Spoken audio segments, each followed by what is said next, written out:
So hello guys, Ram Ram সবাইকে। তো আজকে যেহেতু সানডে, আবারও আজকে অনেক দিন পর আমি আর পূজা আবার বেরোলাম একটু ঘুরতে। আর কোথায় ঘুরতে যাবো এখনও পর্যন্ত আমরা ঠিক জানি না। বাড়ি থেকে বেরিয়ে গেছে, এখন যেদিকে মন যাবে সেদিকে গিয়ে অল্প ঘুরে আসবো, কারণ প্রত্যেক দিন একই রুটিন আর ভালো লাগে না। তাই ভাবলাম দুজন মিলে একটু ঘুরে আসি। তাই কোথায় যাচ্ছি না আছি তোমরা তো দেখতেই পারবে, তো পুরো ভিডিওটা স্কিপ না করে দেখতে থাকো। আর আমরা যখন বাড়ির থেকে বের হই আমরা আর কিছু খাই যাই না খাই, মিষ্টি পানটা আমরা খাবো।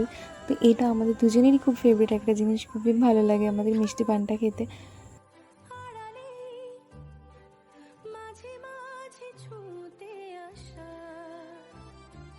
জানি হাত বাড়ালে ধরা দেবে ভালোবাসা।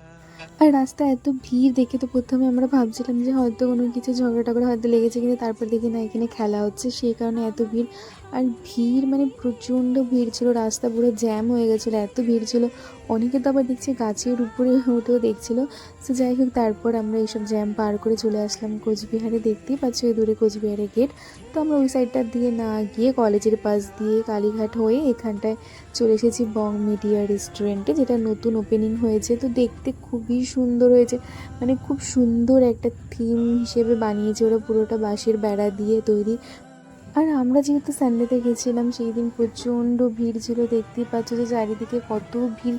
কিন্তু সত্যি ওভারঅল আমার এই অ্যাটমসফিয়ারটা খুবই ভালো লেগেছিলো। আর এখানের স্টাফগুলো খুবই ভালো ছিল, খুব সুন্দর নম্র ভদ্রভাবে আমাদের সাথে কথা বলেছিল, খুব সুন্দরভাবে গ্রিটিং করেছিল আমাদের।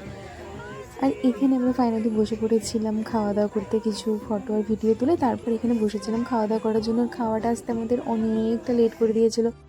আর ওরা যেহেতু প্রথম প্রথম এটা স্টার্ট করেছে আর সেদিন ভিড়ও ছিল প্রচুর, তাই ওদের হয়তো ম্যানেজমেন্টে একটু প্রবলেম হয়েছিল। তো যাই হোক, আস্তে আস্তে এটা ঠিক হয়ে যাবে।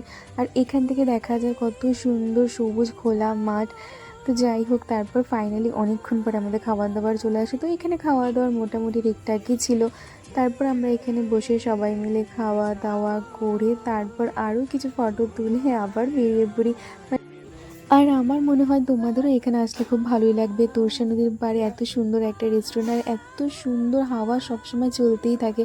সো যাই হোক, আমার এই ভিডিওটা তোমাদের কেমন লাগলো আমাকে কমেন্ট করে জানাবে, আর ভালো লাগলে অবশ্যই লাইক শেয়ার করবে। তো আজকের জন্য টাটা।